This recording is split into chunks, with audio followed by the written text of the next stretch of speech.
Jujutsu Kaisen, created by Kenjaku, first appeared in Weekly Shonen Jump in March 2018, quickly capturing attention for its dark fantasy elements, intricate storytelling, and emotionally complex characters. The narrative centers on Yuji Itadori, a physically gifted high school student whose ordinary life is upended when he encounters a cursed object, the finger of Ryomen Sukuna. Known as the King of Curses, in a desperate act to save his friends, Yuji swallows the finger, inadvertently hosting Sukuna's power within himself, and plunging into the hidden world of curses, sorcery, and supernatural combat. He is recruited by Tokyo Jujutsu High, where he trains under the enigmatic and immensely powerful Satoru Gojo, and befriends fellow students Megumi Fushiguro and Nobara Kugisaki. This first part explores the origins of the Jujutsu world, including the emergence of curses from negative human emotions, the basics of cursed energy manipulation,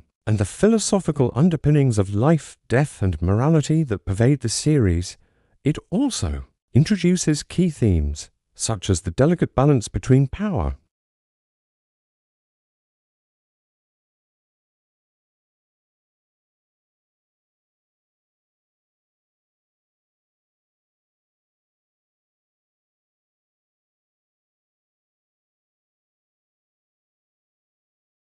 and modern urban settings to craft a universe where horror, action, and ethical dilemmas coexist.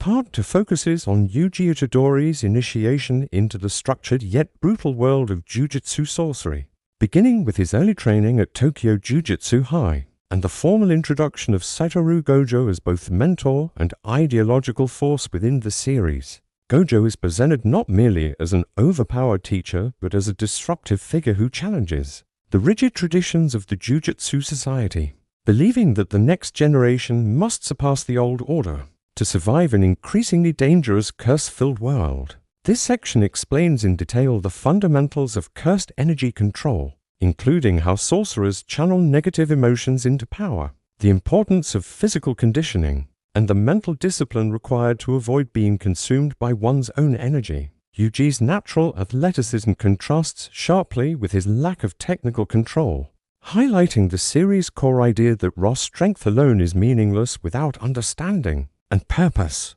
The narrative then transitions into Yuji's first real missions, where he confronts low, mid-level curses and experiences death firsthand, an event that profoundly reshapes his worldview and reinforces the series' obsession with mortality and the value of human life. Sukuna's presence inside Yuji becomes more defined here, portrayed as a cruel, ancient entity who views humans as insignificant and uses psychological manipulation rather than constant violence, establishing an internal conflict that mirrors the external battles Yuji faces. This part also examines the structure of the Jujutsu hierarchy, the conservative higher-ups who see Yuji as a threat that must eventually be eliminated, and Gojo's quiet rebellion against them. By nurturing Yuji's growth, by the end of Part 2 viewers gain a deeper understanding of the political tension within the Jujutsu world, the emotional cost of becoming a sorcerer, and the idea that survival in this universe demands not only power but a clear personal philosophy, setting up the ideological clashes and escalating dangers that will define the story moving forward. Part 3 explores the expansion of the Jujutsu Kaisen world through the introduction of Megumi Fushiguro and Nobara Kugisaki's deeper character arcs, emphasizing how each student represents a different philosophy of sorcery and survival.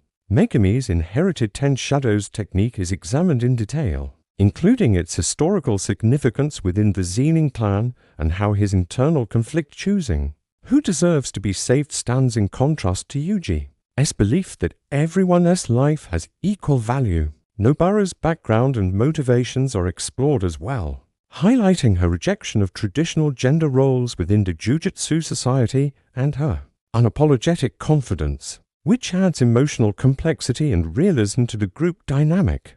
This part also delves into the mechanics of cursed techniques, explaining how individual identity shapes one's powers, and why sorcerers who lack self-awareness often fall prey to curses stronger than themselves. The narrative then transitions into the growing threat of special-grade curses, particularly Mahito, whose ability to manipulate the soul introduces a new level of horror and philosophical conflict.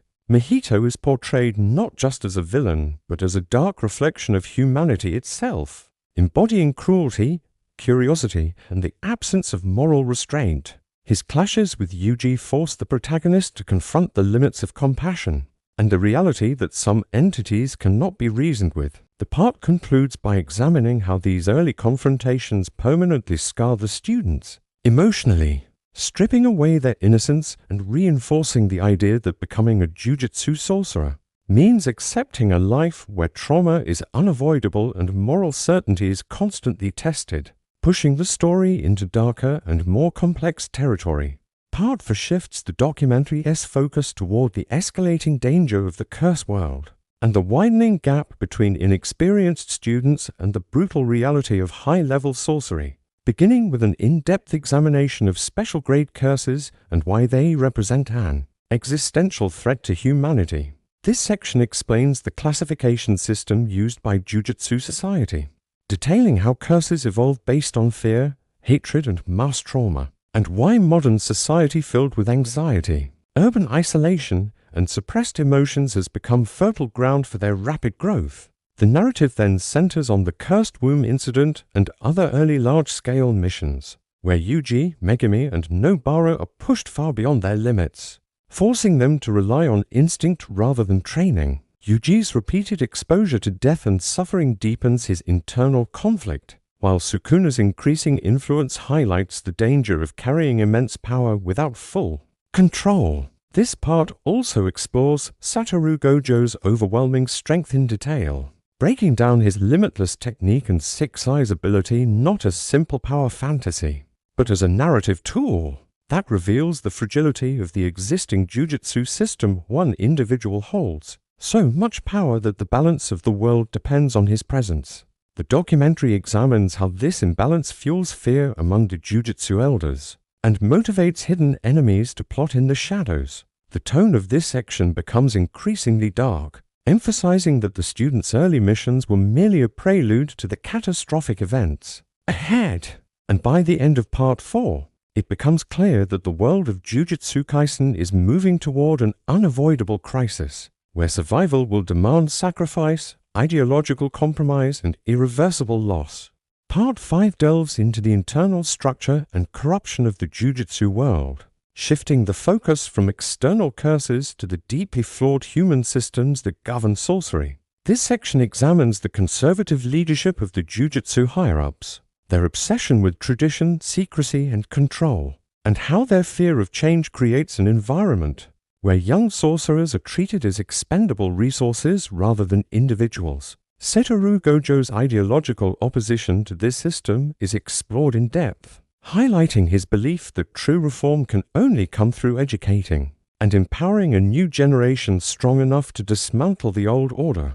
The narrative then transitions into the Kyoto Goodwill event, a turning point arc that introduces students from the Kyoto Jujutsu High and exposes the competitive yet politically charged relationship between the two schools. This part analyzes key characters such as Aoi Todo and Mai Zenin, using their contrasting personalities and backgrounds to reveal the deep scars left by clan politics, expectations, and emotional neglect. The sudden invasion by curses during the event shatters the illusion of friendly rivalry, transforming the competition into a battlefield and reinforcing the reality that even moments of normalcy are temporary in the lives of sorcerers. Yuji's growth becomes evident as he learns to fight with intent rather than hesitation, while Todo's unconventional mentorship challenges Yuji's understanding of strength, individuality, and self-expression. The part concludes by emphasizing that the true enemy of the Jujutsu world is not only curses,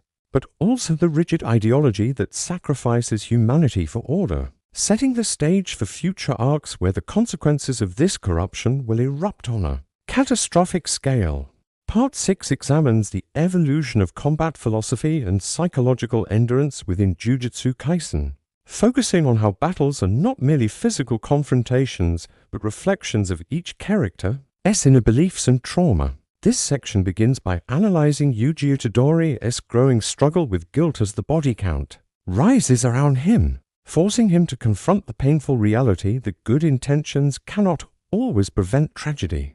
The concept of Black Flash is explored in detail, explaining how it represents the perfect synchronization of cursed energy and physical impact, achievable only in moments of complete mental clarity, and symbolizing a sorcerer's temporary transcendence beyond normal limits. Aoitodo's mentorship continues to shape Yuji's mindset, teaching him that strength comes from understanding oneself, rather than chasing abstract ideals of heroism. The documentary then shifts to Mahito's continued evolution, portraying him as a curse that grows stronger through curiosity and experimentation, mirroring humanity's darkest impulses. Mahito's clashes with Nanami Kento are analyzed for their thematic depth, showing the contrast between adult disillusionment and youthful idealism, and highlighting Nanami's role as a grounded, morally exhausted protector who continues fighting despite knowing the system is broken. This part also delves into the emotional toll of constant violence, emphasizing burnout, suppressed fear, and a normalization of death among sorcerers. By the end of Part 6, the audience is shown that survival in the Jujutsu world requires emotional compartmentalization, and that the line between humanity and monstrosity becomes increasingly blurred the longer one remains in battle, pushing characters toward irreversible psychological change. Part 7 transitions into the historical and ideological roots of the Jujutsu Kaisen universe, taking a step back from immediate battles to explore how centuries of fear, superstition, and power struggles shaped the modern Jujutsu world. This section explains the origin of cursed spirits in ancient Japan, connecting them to folklore, plague era paranoia, and collective trauma that allowed curses to evolve alongside human civilization. The three great sorcerer clans, the Gojo, Zenin, and Komo, are examined in detail, with particular focus on how bloodlines, inherited techniques, and political influence created an elite ruling class that values lineage over morality. Megumi Fushiguro's connection to the Zenin clan is revisited, highlighting how generational abuse and expectations drive talented individuals away from their own families, weakening the system from within. The documentary then explores forbidden techniques, binding vows, and the ethics of sacrificing personal freedom for power, illustrating how many of history's strongest sorcerers achieved dominance at the cost of their humanity. This part also sheds light on the hidden archives and secret executions carried out by the higher-ups, revealing a world built on silence and fear rather than justice. By the end of Part 7, viewers gain a deeper understanding that the Jujutsu Society's greatest weakness is not cursed spirits but its inability to evolve beyond outdated traditions, foreshadowing the catastrophic collapse that awaits a system unwilling to confront its own corruption. Part 8 marks a decisive tonal shift, as the documentary moves into the era of large-scale conspiracies and coordinated evil, focusing on the rise of organized curse users and the strategic intelligence behind their actions rather than isolated outbreaks of supernatural violence. This section introduces the alliance between high-level curses and rogue sorcerers, explaining how figures like Shuguru represent a philosophical rebellion against humanity itself, believing that non-sorcerers are the root cause of curses and that a purified world can only exist without them. Geto's ideology is dissected in depth, tracing his transformation from an idealistic protector of humans to a radical extremist, broken by repeated exposure to hypocrisy, suffering, and meaningless death. The documentary explores how this belief system directly opposes Gojo's vision of reform, framing their conflict not just as personal rivalry, but as a war between two fundamentally different answers to the same question: how should power be used in a broken world? This part also examines the careful planning behind curse attacks, including the use of civilians as shields, psychological warfare, and deliberate manipulation of jujutsu laws to trap sorcerers into impossible moral choices. Yuji and his peers are increasingly forced into situations where every option leads to loss, reinforcing the series' core message that maturity often comes from accepting responsibility rather than achieving victory. The part concludes by showing how these hidden preparations are laying the groundwork for a disaster, far greater than anything seen before, signaling that the age of small-scale battles is over and that the Jujutsu world is on the brink of total collapse.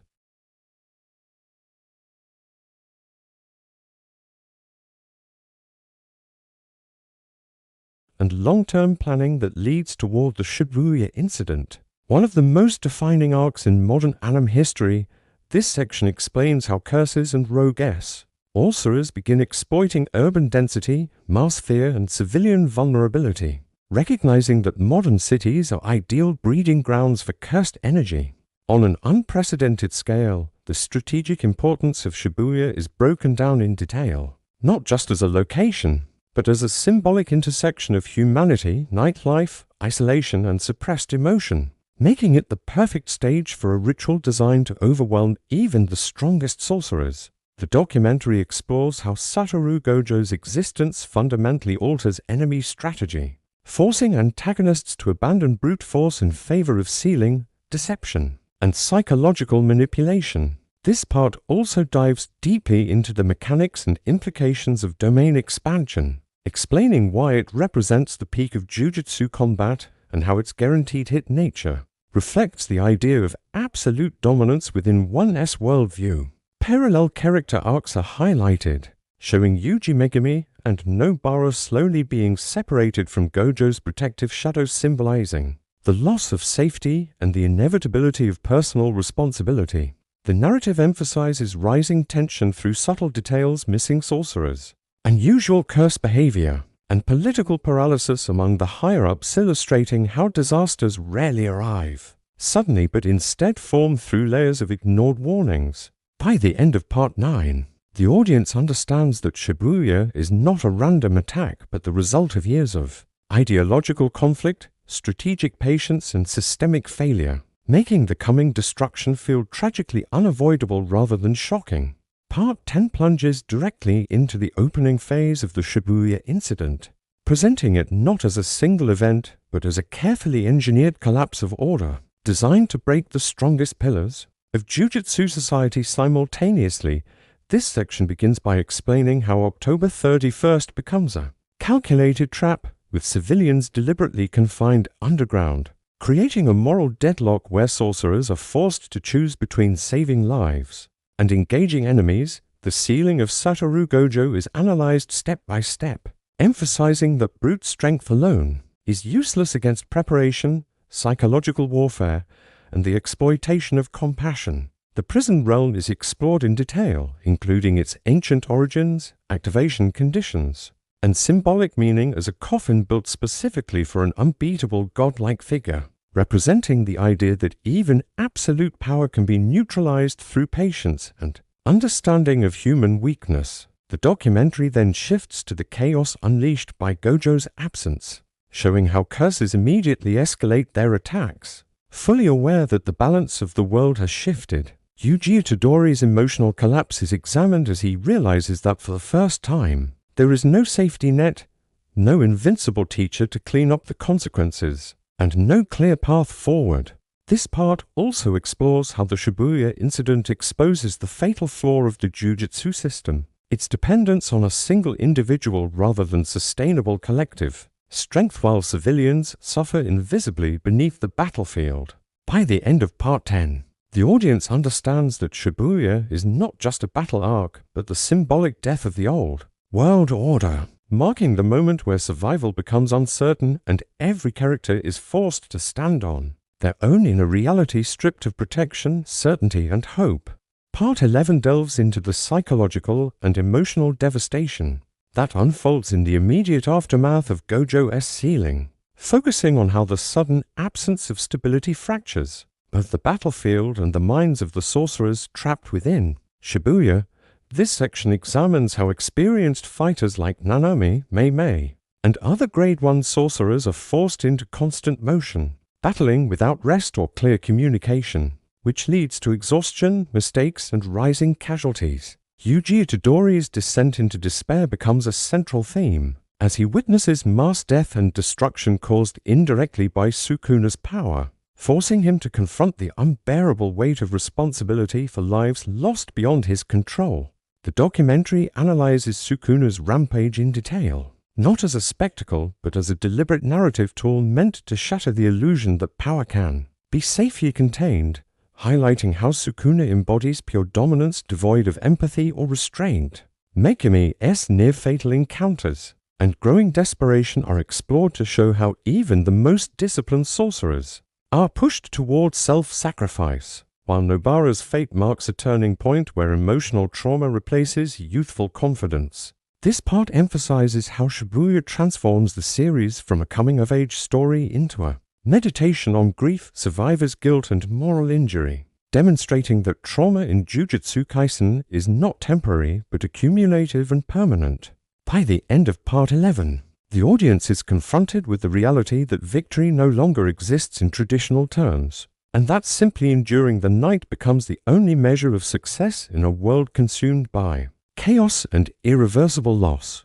Part 12 focuses on the slow, brutal conclusion of the Shibuya Incident and the irreversible damage it leaves behind, shifting the narrative from explosive chaos to haunting silence, as the city becomes a graveyard of shattered lives and broken ideals. This section examines how surviving sorcerers regroup amid destruction, forced to process loss without the luxury of grief, while civilians remain unaware of the supernatural war that consumed their streets. Nanami Kento's death is explored in depth as a symbolic end to adult idealism within the series, representing the final collapse of the belief that one can protect others without being consumed by the system itself. Yuji Itadori's psychological breakdown reaches its lowest point here, as he accepts responsibility not just for his own actions, but for the devastation caused by Sukuna, while inhabiting his body, leading him to question whether his existence is inherently harmful to the world.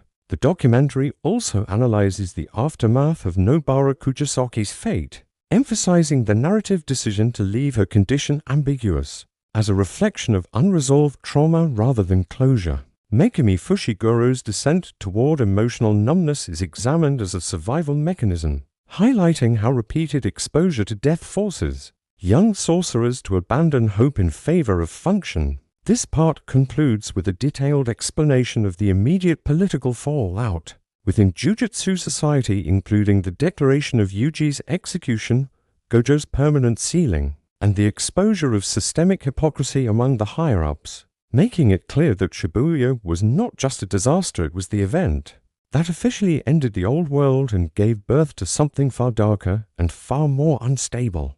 Part 13 transitions into the immediate aftermath of the Shibuya Incident, examining how chaos reshapes the Jujutsu world at every level, from political authority to individual identity. This section explains how the higher-ups exploit the disaster to tighten control, issuing execution orders for Yuji Itadori and officially labeling Satoru Gojo as an accomplice, rather than a savior, revealing the deep-rooted fear and opportunism within the system. The documentary explores the emotional isolation of the surviving students, who are denied time to heal and instead pushed back into conflict, reinforcing the idea that sorcerers are valued only for their utility. Yuta Okotsu's reintroduction is analyzed in detail.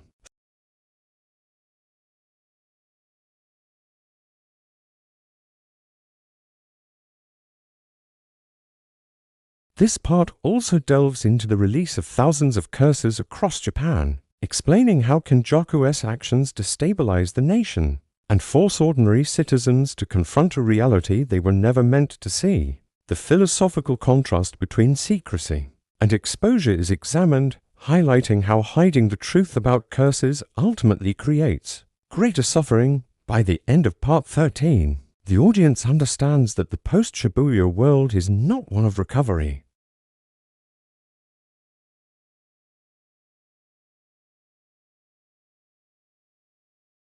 Setting the stage for a new era defined by open conflict and systemic collapse.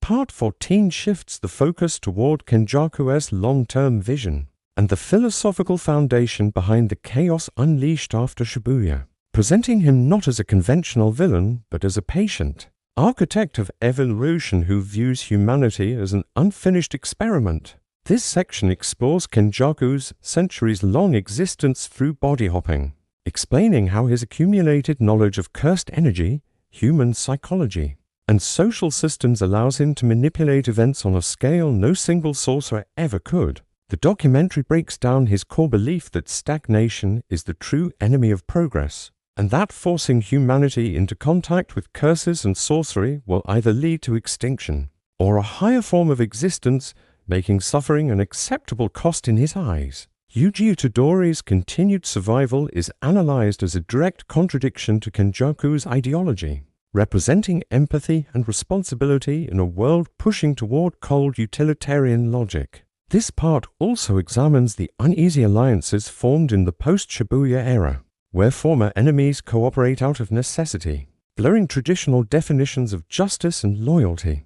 Megumi Fushiguro's growing importance becomes increasingly clear, as his inherited potential and emotional detachment position him at the center of forces far larger than himself. The documentary emphasizes how fear-driven leadership and moral cowardice among the higher-ups accelerate societal decay, inadvertently validating Kenjaku's critique of the system. By the end of Part 14, the audience is left with a chilling realization that the greatest threat is not raw power but ideology, and that the future of the Jujutsu Kaisen world will be decided not by who is strongest, but by whose vision of humanity ultimately prevails.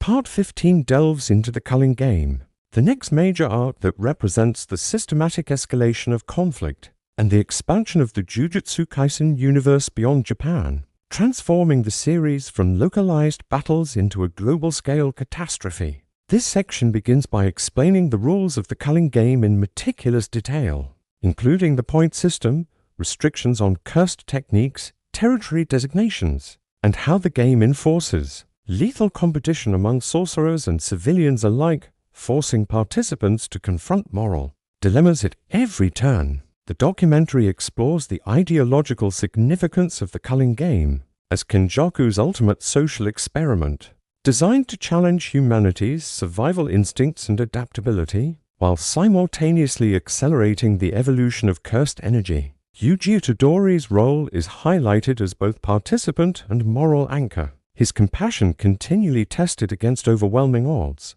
while Megumi Fushiguro steps into a leadership position, navigating strategy, alliances, and sacrifice with increasing detachment. New characters introduced in this arc are examined, including their unique cursed techniques, personal motivations, and symbolic contributions to the narrative, emphasizing the diversity of human response under extreme pressure. The documentary also analyzes the psychological and ethical impact of the Culling Game on bystanders and the broader Jujutsu society, illustrating how prolonged exposure to life-or-death situations reshapes values, alliances, and concepts of justice. By the end of Part 15, viewers understand that the Culling Game is not merely a battle arena, but a crucible designed to test, break, and ultimately redefine what it means to be a sorcerer in a rapidly changing world. Part 16 examines the escalating stakes within the Culling Game, focusing on the strategic, psychological, and moral pressures faced by participants, and highlighting how the arc transforms Yuji, Megumi, and allied sorcerers into figures who must reconcile power with responsibility. This section breaks down complex battles in detail, explaining how terrain, cursed techniques, and alliances influence outcomes, and showing that victory is never determined solely by strength but by adaptability, foresight, and the ability to read both friend and foe. The documentary explores Yuji's internal conflict as he confronts the consequences of both Sukuna's influence and his own moral choices, forcing him to question whether he can continue fighting without compromising his core values. Megumi Fushiguro's tactical brilliance is analyzed alongside his growing willingness to make cold, pragmatic decisions, highlighting a central theme of Jujutsu Kaisen, the tension between idealism and survival. New characters introduced during the Culling Game are discussed in depth, including their cursed techniques, motivations, and symbolic roles, emphasizing how Kenjaku manipulates individuals as pieces in a larger philosophical experiment.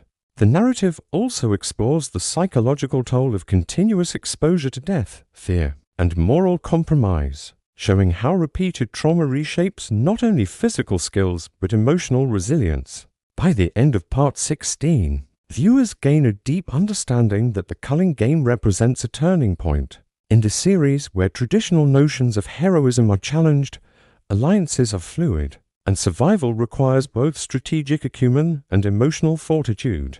Part 17 delves deeper into Kenjaku's ultimate strategy and the philosophical implications of the Culling Game, exploring how his manipulation of sorcerers, civilians, and cursed energy is designed to accelerate human evolution while testing moral boundaries. This section examines Kenjaku's use of ancient knowledge, his mastery of body hopping, and the way he leverages historical grievances to orchestrate conflicts, demonstrating that his vision extends far beyond mere chaos. He is constructing a new paradigm for humanity itself. The documentary analyzes key battles that illustrate how sorcerers adapt to new rules, highlighting Megumi Fushiguro's increasing leadership role, strategic thinking, and mastery of the 10 Shadows technique, which positions him as a central counterforce to Kenjaku's machinations. Yuji Itadori's moral compass is put to the ultimate test as he navigates life-or-death situations, while protecting innocence, forcing him to confront the limits of compassion in a world dominated by cruelty and manipulation. The section also explores the evolving role of Sukuna, whose unpredictable interventions serve as both threat and dark guide, reminding viewers that absolute power can never be entirely controlled. By the end of Part 17, the audience understands that the Culling Game is not just a survival. Challenge It is a meticulously designed philosophical experiment, testing the essence of humanity morality and the potential for evolution under extreme conditions, setting the stage for climactic confrontations and irreversible character transformations. Part 18 focuses on the psychological transformation of key characters during the Culling Game, emphasizing how prolonged exposure to life-or-death situations, moral compromise, and the unpredictability of cursed energy reshapes their personalities, decision-making, and worldview. This section begins with Yuji Itadori, analyzing how repeated encounters with death, suffering, and Sukuna's influence force him to balance empathy with pragmatic action, demonstrating the tension between preserving humanity and embracing the ruthlessness sometimes necessary for survival. Megumi Fushiguro's evolution is explored as he increasingly assumes leadership responsibilities, making strategic decisions that weigh lives against a greater objective, revealing the heavy burden of power and foresight. The documentary also examines the role of newly introduced participants, detailing their cursed techniques, personal philosophies, and how their presence creates shifting dynamics, alliances, and rivalries that push protagonists to adapt constantly.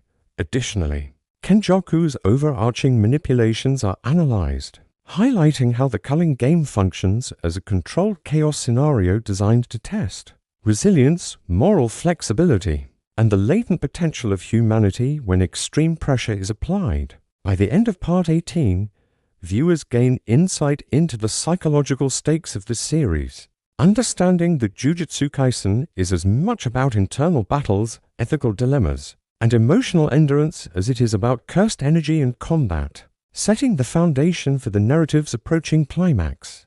Part 19 delves into the escalating confrontations and strategic depth of the Culling Game, highlighting how every battle is a test of intellect, adaptability, and moral judgment rather than raw strength alone. This section begins by analyzing high-stakes encounters where Yuji, Megumi, and allied sorcerers face opponents with unique cursed techniques, demonstrating how mastery of one's abilities, situational awareness, and psychological insight determine survival. The documentary explores the growing presence of Sukuna within Yuji, examining how his influence adds unpredictability, temptation, and an element of existential danger, forcing Yuji to constantly negotiate control over his own body and decisions. Kenjaku's long-term strategy is unpacked, emphasizing how each battle and participant is part of a larger philosophical experiment designed to challenge assumptions about morality, power, and human adaptability. Additionally, the emotional and ethical toll of the Culling Game is highlighted, sorcerers are forced to make. In possible choices, civilians' safety becomes a moral variable, and alliances shift according to necessity rather than loyalty. The documentary also discusses how repeated trauma reshapes the protagonist's perspectives on heroism, responsibility, and sacrifice, showing that psychological resilience becomes as important as physical ability. By the end of Part 19, viewers understand that the Culling Game represents a culmination of the series' themes: power, morality, evolution, and survival, while setting the stage for the climactic confrontations that will define the next chapters of Jujutsu Kaisen.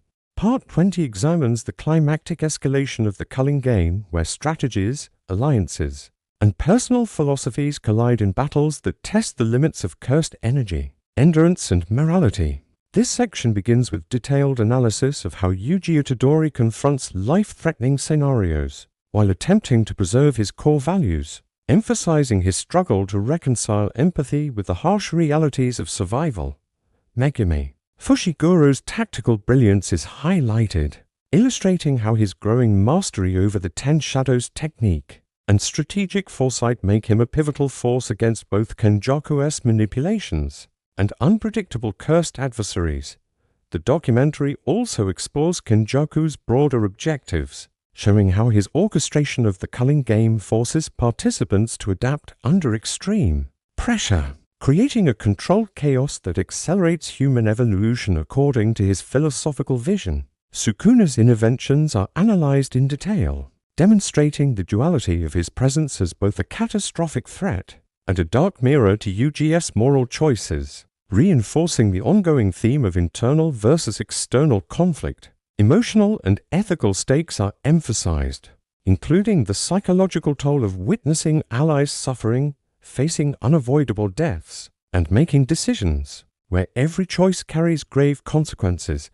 By the end of Part 20, viewers understand that the Culling Game has evolved beyond a mere survival contest into a profound narrative about morality, adaptability, and the human condition, setting up the narrative for irreversible transformations and the series' final confrontations.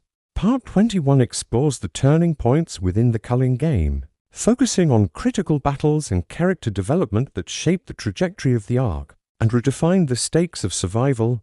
This section begins by analyzing key confrontations, where Yuji Itadori and Megumi Fushiguro face opponents with increasingly complex cursed techniques, emphasizing how adaptability, creativity, and mental fortitude become as crucial as physical power.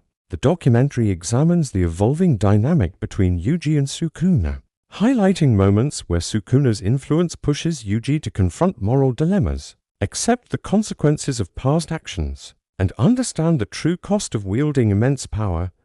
Kenjaku's overarching plan is dissected, further detailing how each participant's decisions, alliances, and failures feed into his centuries-long experiment, reinforcing the philosophical undertones of survival, evolution, and ethical ambiguity. Emotional and psychological consequences are also emphasized, showing how repeated exposure to death, betrayal, and moral compromise transforms both veteran sorcerers and newcomers, forcing them to re-evaluate their definitions of heroism and responsibility. By the end of Part 21, viewers recognize that the Culling Game has reached a stage where every action carries irreversible consequences, and that the interplay of strategy, ideology, and emotional resilience will ultimately determine the outcome of this existential test for humanity and sorcery alike. Part 22 delves into the escalation of high-stakes strategy and the broader consequences of the Culling Game, focusing on how Kenjaku's manipulations have turned the conflict into a complex chessboard of life, death, and moral compromise. This section analyzes the intricacies of battlefield tactics, including the use of terrain, cursed energy traps, and psychological manipulation, showing how sorcerers must constantly adapt or face annihilation. Yuji Itadori's development is explored in depth, highlighting his growing ability to balance Sukuna's presence with his own moral compass, navigating life-threatening scenarios while protecting allies and innocents alike. Megumi Fushiguro emerges as a central strategist, coordinating alliances, predicting opponents' moves, and executing precise techniques that reveal his maturation into a leader, capable of carrying the burden of survival for others. The documentary also examines the escalating human toll, civilian casualties, emotional trauma among sorcerers, and the ethical compromises made to survive, emphasizing that the Culling Game tests not just physical ability, but the resilience of conscience under pressure. Additionally, Kenjaku's philosophy is unpacked, illustrating how he orchestrates events to accelerate the evolution of humanity while exposing the fragility and hypocrisy of Jujutsu society. By the end of Part 22, viewers understand that the conflict has transcended individual battles, becoming a systemic test of morality, strategy, and adaptability that will shape the future of both sorcerers and humanity.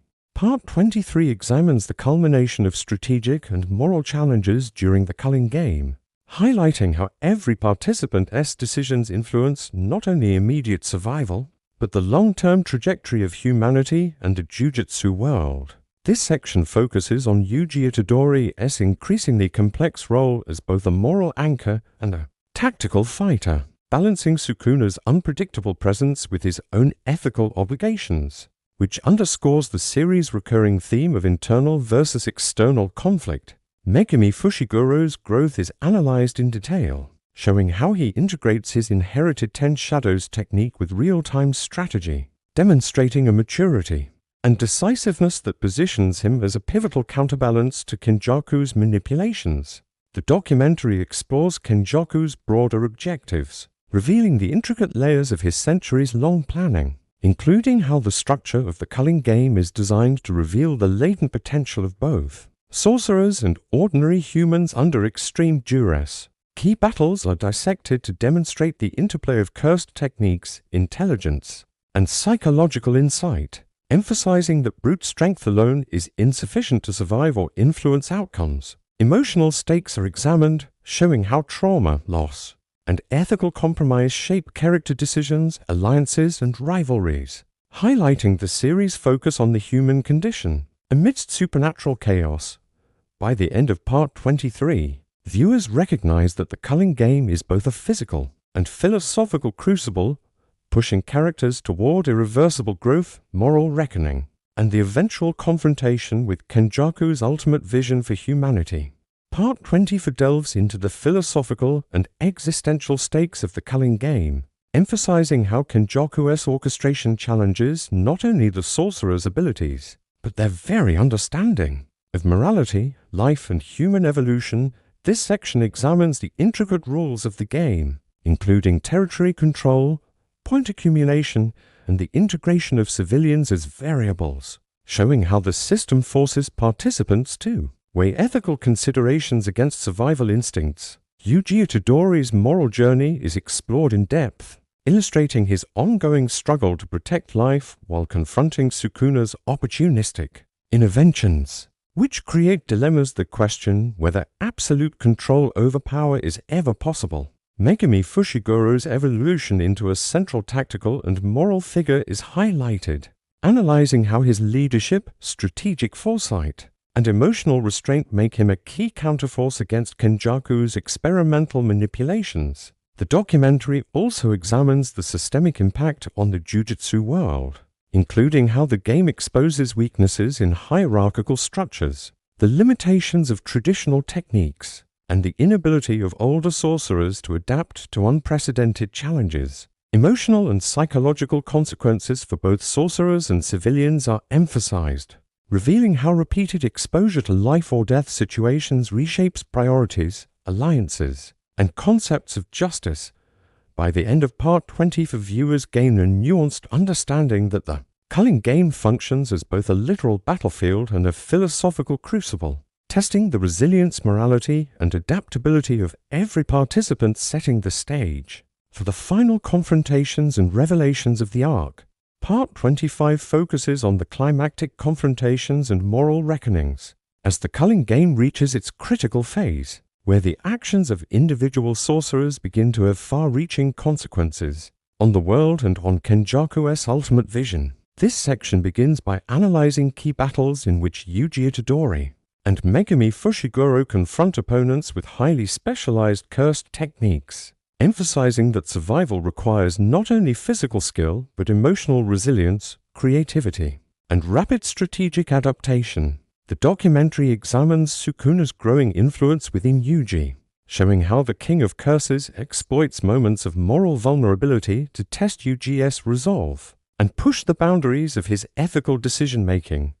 Kenjaku's manipulation of the game is dissected further, highlighting how the structure of the Culling Game is designed to provoke personal and collective growth while simultaneously accelerating human evolution through extreme duress. Emotional and psychological stakes are emphasized, including the trauma of witnessing allies suffer, the burden of making impossible choices, and the toll of prolonged exposure to death and destruction. By the end of Part 25, viewers understand that the Culling Game is no longer a controlled experiment, but a fully realized crucible that tests the limits of morality, power, and human adaptability, setting up the final confrontations and the eventual resolution of Kenjaku's overarching plan. Part 26 explores the escalating tension and irreversible consequences of the Culling Game as the narrative moves toward its climax, focusing on the high-stakes decisions and battles that define the fates of both protagonists and civilians. This section examines Yuji Itadori's moral evolution, highlighting how repeated exposure to death, Sukuna's unpredictable influence, and the responsibility to protect innocence force him to reconcile compassion with pragmatism, demonstrating the complex interplay between ethics and survival. Megumi Fushiguro's leadership is analyzed in detail, showing how his strategic mastery, emotional control, and use of the Ten Shadows technique position him as a key figure, capable of countering Kenjaku's manipulations and influencing the outcome of the game. The documentary also delves into Kenjaku's philosophical motivations, illustrating how his orchestration of chaos serves as both a test and a revelation of human potential under extreme conditions, while simultaneously exposing the structural weaknesses of the Jujutsu world. Key battles are dissected to show how cursed techniques, ingenuity, and moral decision-making converge to shape outcomes, emphasizing that strength alone does not guarantee success. By the end of Part 26, viewers understand that the Culling Game has evolved into a crucible of ethics, strategy, and power, where every choice carries irreversible consequences and the future of humanity and sorcery hangs in delicate balance.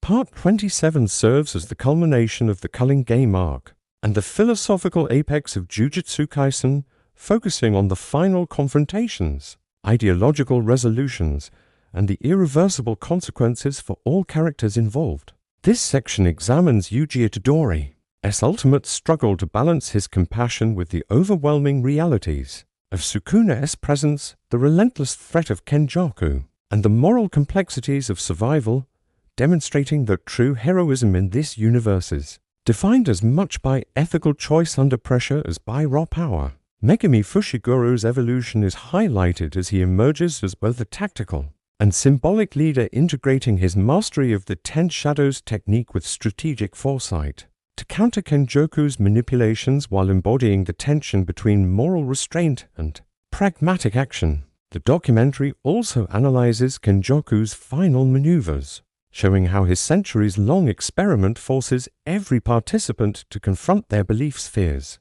and values, ultimately revealing the series' central theme.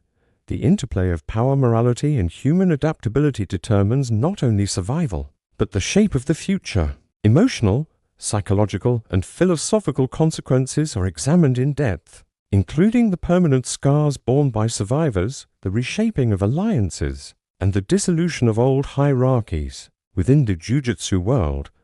By the end of Part 27, viewers understand that the Culling Game is not merely a story of combat, but a meditation on humanity, power, and the enduring struggle to define one's morality in a world ruled by chaos and supernatural forces, providing closure to the arc while leaving lingering questions about the future of sorcery and human evolution.